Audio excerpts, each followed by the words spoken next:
Excise అధ్యక్ష, ముందుగా కాంగ్రెస్ ప్రభుత్వం తన లక్ష్యం ఏంటో స్పష్టంగా చెప్పాలి అధ్యక్ష. ప్రజల సంక్షేమమా లేక ఖజానా ఆదాయమా? ప్రజల సంక్షేమం ముఖ్యమా, ప్రభుత్వ ఖజానా నింపడం ముఖ్యమా? వాణిజ్యం సేల్స్ ట్యాక్స్ ద్వారా 37,463 కోట్లు అంచనా వేసిన ప్రభుత్వం మద్యం విక్రయాల ద్వారా మరో 27,623 కోట్లు సేకరించాలని నిర్ణయించినట్లు బడ్జెట్ పద్ధతిలో ప్రతిపాదించారు.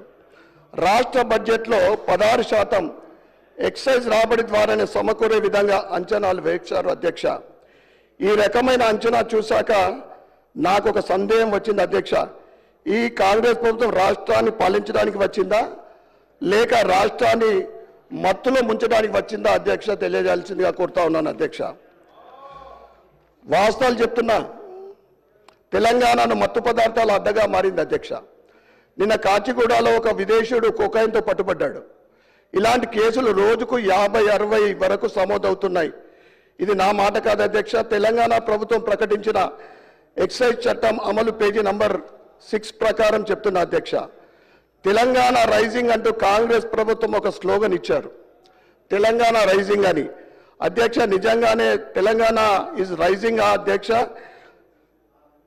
నిజంగా కూడా రైజింగ్ అవుతుంది. ఎందులో అంటే మద్యం అమ్మకాల్లో తెలంగాణ రైజింగ్ అధ్యక్ష, డ్రగ్స్ విక్రయాల్లో తెలంగాణ రైజింగ్ అధ్యక్ష, గంజా విక్రయాల్లో తెలంగాణ ఈజ్ రైజింగ్ అధ్యక్ష, కొకైన్ విక్రయాల్లో తెలంగాణ ఈజ్ రైజింగ్ అధ్యక్ష. ఎక్సైజ్ శాఖ పూర్తిగా చేతులు ఎత్తేసింది అధ్యక్ష. గత 10 ఏళ్లలో మద్యం షాపుల సంఖ్య రెట్టింపు అయ్యాయి. పోలీసులు పట్టుకునే క్వాంటిటీ కన్నా ఎక్కువ డ్రగ్స్ మార్కెట్లోకి చేరుతున్నాయి అధ్యక్ష. ప్రతి మూలకు గంజాయి దొరికే పరిస్థితి. విద్యార్థుల భవిష్యత్తు ఏంటో అధ్యక్ష మీరు తెలియజేయాల్సిందిగా కోరుతా ఉన్నాను. మద్యం ఆదాయం అంచనాలు విషయానికి వస్తే అధ్యక్ష, 2022-23లో 18,470 కోట్లు, 23-24లో 20,298 కోట్లు, 2024-25లో 25,617 కోట్లు, మరి ఇప్పుడు 2025-26లో 27,623 కోట్లు. ప్రతి సంవత్సరం మద్యం ఆదాయాన్ని పెంచుకుంటూ తెలంగాణ మత్తు మార్కెట్గా మార్చేస్తున్నారు అధ్యక్ష. ఆ ప్రభుత్వం కానీ ఇప్పటి కాంగ్రెస్ ప్రభుత్వం కానీ ఇది ప్రజలను మత్తులో ముంచుతున్నాయి అధ్యక్ష.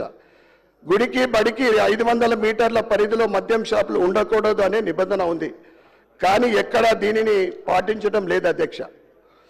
కల్తీ కళ్ళు వల్ల గౌడన్నల జీవితం నాశనం అవుతోంది. ప్రభుత్వం దీనిపై కఠిన చర్యలు తీసుకోవాలని నేను కోరుతా ఉన్నాను అధ్యక్ష. మద్యం తాగి వాహనం నడపడం నేరం, కానీ మద్యం అమ్మే ప్రభుత్వం నడపడం నేరం కాదా అధ్యక్ష? నేను అడుగుతా ఉన్నాను అధ్యక్ష.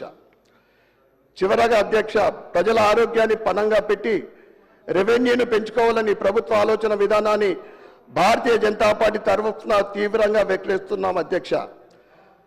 దేవుళ్ళ పేర్లతో వైన్ షాప్లను బార్లకు పేర్లు పెట్టకుండా ఉండే విధంగా చట్టం తీసుకురావాలని నేను సూచిస్తా ఉన్నాను అధ్యక్ష. ఎడ్యుకేషన్ విషయంలో మా సోదరుడు రాకేష్ రెడ్డి గారు పూర్తి స్థాయిలో మాట్లాడతారు.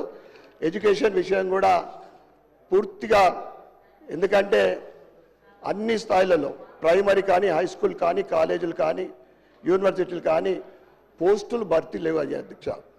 అక్కడ స్టాఫ్ లేకపోవడం వల్ల విద్య మనం అనుకుంటున్న రీతిలో ఎదుగుతలేదు. అదేవిధంగా వసతులు, ఏ స్కూల్ పోయినా కరెంట్ ఉండదు, వాటర్ ఫెసిలిటీ ఉండదు, టాయిలెట్స్ ఉండవు. ఇవన్నీ వీటిపైన దృష్టి పెట్టాలని కోరుకుంటూ ధన్యవాదాలు అధ్యక్ష.